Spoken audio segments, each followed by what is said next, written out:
أعوذ بالله من الشيطان الرجيم.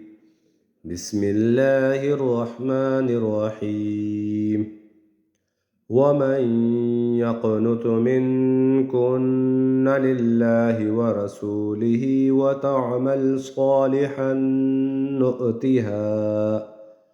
صالحا نؤتها أجرها مرتين وأعتدنا لها رزقا كريما.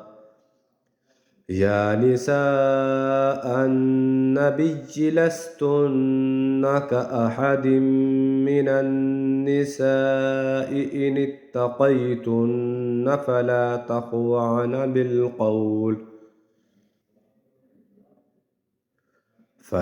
تخضعن بالقول فيطمع الذي في قلبه مرض وقلن قولا معروفا. وقرن في بيوتكن ولا تبرجن تبرج الجاهلية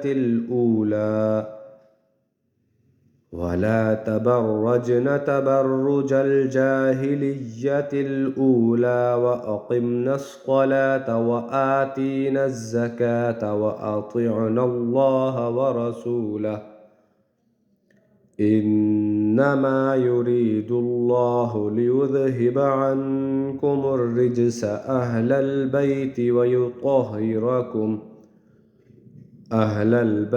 ويطهركم تطهيرا.